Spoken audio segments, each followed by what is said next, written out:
Assalamualaikum warahmatullahi wabarakatuh. Yang terhormat Ibu Anggia Sekar Putri selaku dosen pengantar ekonomi mikro dan teman-teman pagi 1.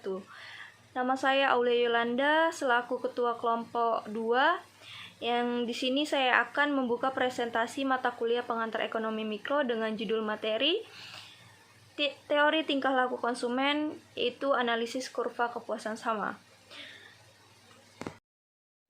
Baiklah, di sini saya tidak sendiri untuk menjelaskan materi teori tingkah laku konsumen, yaitu analisis kurva kepuasan sama. Di sini saya ditemani oleh anggota kelompok 2, yaitu Antomi, Dinda Ridho Fikri, Muhammad Nur Sahdani, Nunung Marleni, Stephen Oakley, dan Tri Mardini.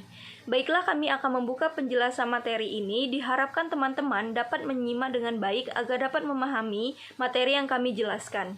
Baiklah, di sini terdapat poin-poin pembahasan yang akan kami jelaskan, yaitu kurva kepuasan sama, peta kepuasan sama, garis anggaran pengeluaran, keseimbangan konsumen, faktor-faktor yang mengubah keseimbangan konsumen, efek penggantian dan efek pendapatan, dan menentukan kurva permintaan. Baiklah, di sini saya akan menjelaskan bagian pertama, yaitu kurva kepuasan sama. Baiklah, di sini sebelum saya menjelaskan apa itu kurva kepuasan sama, di sini saya akan menjelaskan apa itu teori tingkah laku konsumen.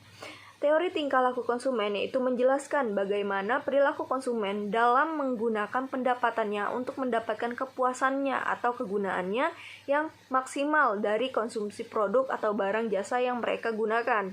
Untuk melengkapi kelemahan teori tersebut, Sir John R. Hicks telah mengembangkan satu pendekatan baru untuk mewujudkan prinsip pemaksimuman kepuasan konsumen yang mempunyai pendapatan yang terbatas.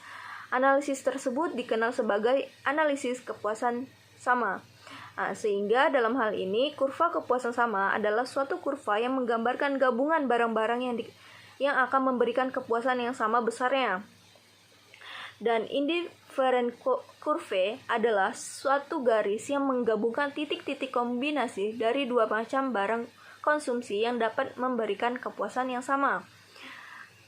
Dalam hal ini terdapat kurva kepuasan sama, yaitu gabungan konsumsi produk makanan dan pakaian, di mana pada batas tertentu makanan dan pakaian tersebut mempunyai sifat substitusi. Di sini saya akan menjelaskan kurva tersebut.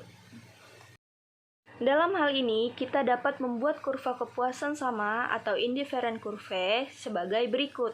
Terdapat tabel pada PPT ini, yaitu kurva IC merupakan garis yang menghubungkan titik kombinasi A, B, C, D, E, dan F yang menunjukkan berbagai kemungkinan jumlah kombinasi konsumsi pakaian dengan makanan yang berbeda pada setiap titiknya. Tapi tingkat kepuasan yang diperoleh itu sama. Dengan tingkat kepuasan yang sama, maka konsumen bersikap indifferent. Yang dimaksud yaitu sikap tak acuh dalam membuat pilihan, sehingga disebut indifferent curve analysis. Dalam hal ini terdapat karakteristik dari indifferent curve, yaitu indifferent curve bergerak menurun dari kiri ke atas ke kanan bawah. Hal ini menunjukkan adanya prinsip substitusi, yang artinya apabila seseorang konsumen kepuasannya berada di titik A, dia akan mengkonsumsi makanannya 10 unit dan pakaiannya 2 unit. Bila kepuasan bergeser ke B, maka konsumen mengkonsumsi makanannya berkurang dan konsumsi pakaiannya bertambah. Dalam hal ini dinamakan utility terhadap makanan berkurang dan utility terhadap pakaian bertambah. Sehingga pergantian suatu barang oleh barang lain dinamakan tingkat pergantian marginal atau marginal rate of substitution atau disingkat dengan MRS. Dan kedua ini terdapat convex to origin, yaitu menunjukkan bahwa MRS menurun karena MRS mencerminkan subjektif valuation consumer terhadap suatu barang dibandingkan barang lain. Apabila jumlah barang yang dikonsumsi semakin besar, maka nilainya itu relatif bagi konsumen akan semakin kecil. Dan jika jumlah barang yang dikonsumsi semakin kecil, maka nilai relatifnya bagi konsumen semakin besar. Terdapat pada MRSPM nilainya semakin kecil, itu jumlah pakaian dikonsumsi semakin besar, maka nilai relatifnya semakin kecil. Nah, terdapat dari PPT ini tabelnya itu nilai semulanya itu sebesar 3 menjadi 0,3. Sedangkan MP atau nilainya semakin besar, maka jumlah makanan yang dikonsumsi semakin kecil, maka nilai relatifnya semakin besar. Hal ini terdapat pada nilainya semula yaitu 1/3 berubah menjadi 3. Yang ketiga yaitu semakin ke kanan indifferent kurva IC, maka kepuasan semakin besar.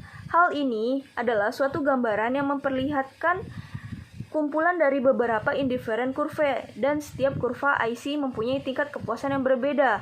Semakin jauh IC dan dari titik origin menunjukkan tingkat kepuasan semakin tinggi. Hal ini dapat dijelaskan dalam bentuk kurva sebagai berikut.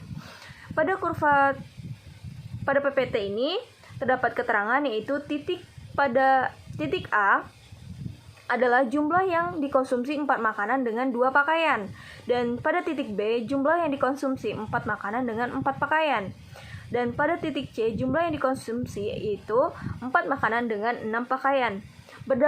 Berdasarkan tabel dapat dilihat bahwa tingkat pergantian marginal merupakan jumlah unit makanan yang harus dikorbankan atau tidak dikonsumsi untuk mendapatkan tambahan 1 unit pakaian dengan tetap memberikan tingkat kepuasan yang sama. Dan keempat, yaitu dalam suatu ruangan commodity indifferent curve atau IC tidak boleh saling berpotongan. Jika berpotongan akan terjadi kumpulan yang salah dalam menentukan kepuasan.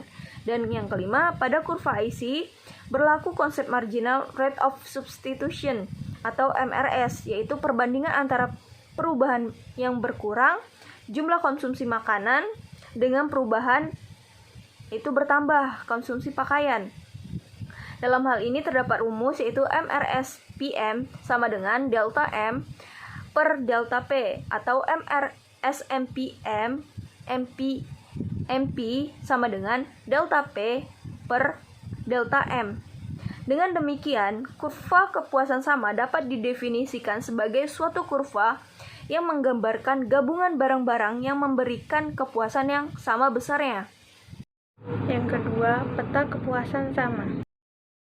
Peta kepuasan sama. Kumpulan kurva kepuasan sama akan memberikan gambaran lebih lengkap mengenai keinginan seorang konsumen untuk mengkonsumsi 2 barang yang memberikan kepuasan maksimum kepada Sukirno 1994-172. Pada gambar tersebut terlihat yang mana seorang konsumen mengkonsumsi makanan dan pakaian secara bersamaan. Perlu juga diketahui bahwa setiap kurva kepuasan sama menggambarkan suatu kepuasan tertentu. Kurva yang lebih tinggi mengindikasikan tingkat kepuasan yang lebih besar dari kurva yang berada di bawahnya. Kurva U1, U2, U3, dan U4 adalah sekumpulan kurva kepuasan sama dari seorang konsumen yang mengkonsumsi makanan dan pakaian. Kurva U4 besar dari kurva yang lain. Kurva U3, tingkat kepuasan lebih besar dari kurva U1 dan U2. Kurva U2, tingkat kepuasan lebih besar dari kurva U1. Dapat disimpulkan, yang pertama, gabungan yang digambarkan oleh kurva yang berada di bawah kurva yang pertama adalah lebih sedikit jumlahnya. Ini berarti kepuasan yang diperoleh konsumen lebih sedikit. Yang kedua, gabungan yang digambarkan oleh kurva yang berada di atas kurva yang pertama adalah lebih banyak jumlahnya. Maka kepuasan yang diperoleh konsumen juga lebih banyak. Garis anggaran pengeluaran. Garis anggaran atau budget line adalah kurva yang menunjukkan kombinasi 2 barang yang membutuhkan biaya atau anggaran yang sama besarnya. Garis anggaran. Garis anggaran adalah kurva yang berbentuk garis lurus yang menggambarkan kombinasi 2 barang yang dapat dibeli oleh sejumlah orang atau sejumlah konsumen. Sedangkan budget line adalah suatu garis anggaran pengeluaran yang memperlihatkan hubungan berbagai titik-titik kombinasi dari dua macam barang yang dikonsumsi dengan batas anggaran tertentu yang memiliki nilai yang sama. Misalkan seorang konsumen mempunyai dana senilai 100.000 akan membeli pakaian dan makanan, maka harga pakaian 10.000 per unit, harga makanan 4.000 per unit.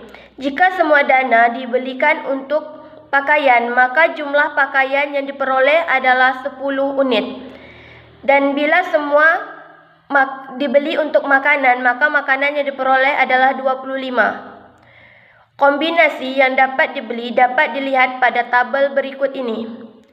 Garis AF menunjukkan garis anggaran pengeluaran sebesar 100.000 untuk membeli dua barang konsumsi makanan dan pakaian. Titik A memperlihatkan semua dibeli untuk makanan, dan titik F semua dana dihabiskan untuk membeli pakaian. Titik-titik yang lain seperti titik B, C, D, dan E merupakan macam-macam kombinasi yang mungkin dapat dibeli dengan dana yang sama. Garis anggaran memiliki sifat-sifat penting antara lain: 1. Titik-titik pada garis menggambarkan sekumpulan barang-barang yang harga belinya persis menghabiskan seluruh penghasilan rumah tangga. Yang kedua, titik-titik di antara garis anggaran dengan titik 0 menggambarkan sekumpulan barang-barang yang harga belinya lebih rendah dari pendapatan rumah tangga. Yang ketiga, titik di garis anggaran menggambarkan kombinasi barang-barang yang harga belinya melampaui pendapatan rumah tangga pada saat ini. Secara matematik, budget line merupakan fungsi linear yang dapat dinyatakan sebagai berikut.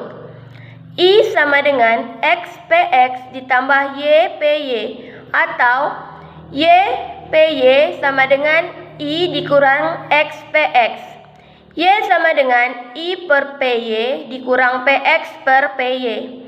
Diketahui, I adalah jumlah besar dana atau pendapatan yang tersedia, sedangkan Y adalah jumlah barang Y dan PY adalah harga barang Y. X adalah jumlah barang X dan PX adalah harga barang X. Contohnya, dengan dana 100.000, harga barang X PX senilai 10.000 dan harga barang Y PY adalah 4.000. Fungsi budget lainnya adalah sebagai berikut. I sama dengan X PX ditambah Y PY. 100.000 sama dengan X dalam kurung 10.000 tutup kurung ditambah Y dalam kurung 4.000 tutup kurung. 100.000 dikurang 10.000 X sama dengan 4.000 Y. Y sama dengan 25 min 2,5 X. Fungsi budget lainnya. Adapun faktor-faktor yang mempengaruhi perubahan kurva budget line antara lain adalah sebagai berikut. 1. Faktor harga. Bila harga turun, budget line bergeser dari titik origin. Sebaliknya, bila harga naik, budget line bergeser mendekati titik origin. Faktor yang kedua adalah faktor pendapatan. Bila pendapatan berkurang, budget line sejajar mendekati titik origin. Sebaliknya, bila pendapatan bertambah, budget line menjauhi titik origin. Secara matematik, perubahan fungsi budget line dapat dikemukakan sebagai berikut. Dengan dana 100.000, barang X PX senilai 10.000 dan harga barang Y PY senilai 4.000. Fungsi budget lainnya adalah sebagai berikut. I sama dengan X PX ditambah Y PY. 100.000 sama dengan X dalam kurung 10.000 tutup kurung ditambah Y dalam kurung 4.000 tutup kurung. 100.000 sama dengan 10.000 X ditambah 4.000 Y. Y sama dengan 25 min 2,5 X. Dan ketika harga barang naik menjadi 12.000 sedangkan yang lain tetap, maka fungsi budget lainnya adalah sebagai berikut. I sama dengan XPX ditambah YPY, 100.000 sama dengan X dalam kurung 12.000 tutup kurung ditambah Y dalam kurung 4.000 tutup kurung, 100.000 sama dengan 12.000 X ditambah 4.000 Y sama dengan 25 min 3X. Keseimbangan konsumen. Analisis kurva kepuasan sama. Keseimbangan konsumen terjadi apabila keinginan konsumen persis dengan kemampuan atau suatu keadaan konsumen mencapai kepuasan maksimum dengan menghabiskan anggaran tertentu untuk mengkonsumsi suatu barang atau jasa. Hal ini terjadi apabila kurva indifferent bersinggungan dengan budget line atau titik pada garis anggaran pengeluaran menyinggung kurva kepuasan sama. Kemudian, ini ada contoh gambar kurva keseimbangan konsumen dalam teori perilaku konsumen. Memaksimalkan kepuasan. IC3 memberikan ungkat kepuasan yang paling tinggi, maka bila seseorang ingin memaksimumkan kepuasan, maka dia akan konsumsi pada tingkat indifference curve yang paling tinggi. Meminimalisasi biaya. Kurva IC2 memiliki bentuk yang melengkung, cakung terhadap titik origin. Titik M menjadi titik dengan biaya paling minimum karena konsumen mencari minimum biaya akan budget line yang dipilih adalah BL2. Keseimbangan konsumen pada IC2 bersinggungan dengan BL2 sehingga titik E menjadi titik keseimbangan konsumen dengan garis anggaran pada BL2. Konsumen dapat mencapai tingkat kepuasan yang lebih tinggi pada IC2. 5. Faktor-faktor yang mengubah keseimbangan konsumen. Pertama, faktor internal. 1. Pendapatan. Semakin tinggi pendapatan, semakin besar konsumsinya dan sebaliknya. Kedua, motivasi. Melakukan konsumsi untuk memenuhi kebutuhan yang benar-benar diperlukan. Namun, ada pula orang yang membeli barang ikut-ikutan orang lain, padahal sebenarnya ia tidak membutuhkannya. Ketiga, sikap dan kepribadian. Orang-orang yang hemat akan membeli barang-barang yang telah direncanakan dan merasa dibutuhkan. Sementara orang-orang yang boros seringkali membeli barang-barang di luar perhitungannya. Keempat, selera. Setiap orang mempunyai seleranya masing-masing terhadap suatu benda pemuas kebutuhan masing-masing. Kedua, faktor eksternal. 1. Kebudayaan. Kebudayaan yang terdapat di suatu daerah berpengaruh pada pola konsumsi masyarakat di daerah tersebut. Kedua, status sosial. Status atau posisi seseorang di dalam masyarakat dengan sendirinya akan membentuk pola konsumsi orang tersebut. Ketiga, harga barang. Harga barang naik, konsumsi akan menurun, dan bila harga rendah, konsumsi akan tinggi. Faktor perubahan keseimbangan konsumen atau perubahan pendapatan dan harga. 1. Garis pendapatan konsumsi. Pertambahan pendapatan akan memindahkan garis itu ke atas dan pengurangan pendapatan memindahkan garis itu ke bawah. Pada setiap garis anggaran pengeluaran akan terdapat satu kurva kepuasan sama yang menyinggung garis tersebut. Titik persinggungan tersebut adalah keseimbangan pemaksimuman kepuasan yang baru. Pada waktu pendapatan Y, maka garis anggaran pengeluaran adalah A. Keseimbangan terjadi di titik E, yaitu pemaksimuman kepuasan.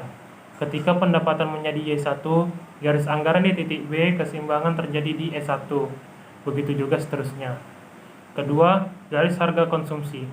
Perubahan harga akan mengubah kecondongan garis anggaran pengeluaran. Dimisalkan awal mula garis anggaran AB. Garis itu disinggung oleh U3 di titik E yang menunjukkan kedudukan yang menciptakan kepuasan maksimum kepada konsumen. Selanjutnya dimisalkan pendapatan dan harga makanan tetap, tetapi harga pakaian berubah atau naik. Akibatnya garis anggaran pengeluaran pindah menjadi garis AC dan garis ini disinggung oleh kurva kepuasan sama U2 di titik E1. Dan ini merupakan titik keseimbangan kepuasan konsumen yang baru. Begitu juga seterusnya sama. Apabila titik keseimbangan E, E1, E2 dihubungkan maka diperoleh kurva yang dinamakan garis harga konsumsi. Efek penggantian dan efek pendapatan. Efek penggantian, efek pendapatan. Kita lihat pada gambar. Garis anggaran pengeluaran adalah garis AB, E. adalah titik keseimbangan dengan jumlah pakaian yang dikonsumsi adalah Q. Misalkan, harga pakaian turun, garis anggaran pengeluaran berubah menjadi AC. Keseimbangan pindah ke E1. Perpindahan ini menunjukkan bahwa jumlah pakaian yang dikonsumsi telah menjadi bertambah banyak menjadi Q1. Efek penggantian menyebabkan konsumen menambah konsumsi barang yang telah menjadi lebih murah dan mengurangi konsumsi barang lain. Sedangkan efek pendapatan yaitu akibat dari kenaikan pendapatan real konsumsi ke atas kedua barang bertambah. Pergeseran keseimbangan dari titik E ke titik D yang disebabkan oleh efek penggantian menambah konsumsi pakaian tetapi mengurangi konsumsi makanan. Pergeseran keseimbangan selanjutnya yaitu dari titik D ke titik E1 yang disebabkan oleh pendapatan akan menambah konsumsi pakaian sebanyak Q2, Q1 maupun makanan sebanyak M2, M1. 7. Menentukan kurva permintaan. Dimisalkan, pendapatan konsumen adalah tetap sebesar Y, harga makanan PM dan harga pakaian PA. Dengan demikian, pada permulaannya, garis A menggambarkan garis anggaran pengeluaran konsumen tersebut. Garis A menyinggung kurva kepuasan sama U1 di titik E dengan jumlah pakaian Q unit. Misalkan pendapatan dan harga makanan tidak mengalami perubahan, tetapi harga pakaian menurun dan sekarang telah menjadi PB. Dengan perubahan ini, maka garis anggaran pengeluaran sekarang ditunjukkan oleh garis B. Ia disinggung kurva kepuasan sama U2 di titik E1. Dengan jumlah pakaian Q1 unit, misalkan penurunan lebih lanjut berlaku ke atas harga pakaian, yaitu sekarang harganya PC. Penurunan harga ini memindahkan lagi garis anggaran pengeluaran, yaitu sekarang ditunjukkan oleh garis C. Kurva U3 disinggung oleh garis C di E2 yang menunjukkan bahwa konsumsi pakaian sekarang telah semakin bertambah dan menjadi sebanyak Q2. Titik A menggambarkan kedudukan konsumen ketika belum berlaku perubahan harga, yaitu harga pakaian adalah PA dan jumlah pakaian yang diminta adalah Q unit.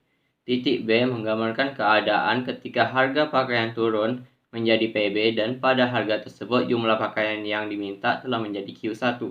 Keadaan yang terakhir yaitu ketika harga pakaian telah menjadi PC, ditunjukkan oleh titik C. Pada harga tersebut jumlah pakaian yang diminta adalah Q2. Kurva DD yang dibuat melalui ketiga titik di atas merupakan kurva permintaan ke atas pakaian.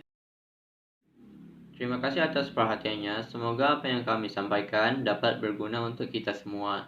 Sekian dari kelompok kami. Terima kasih.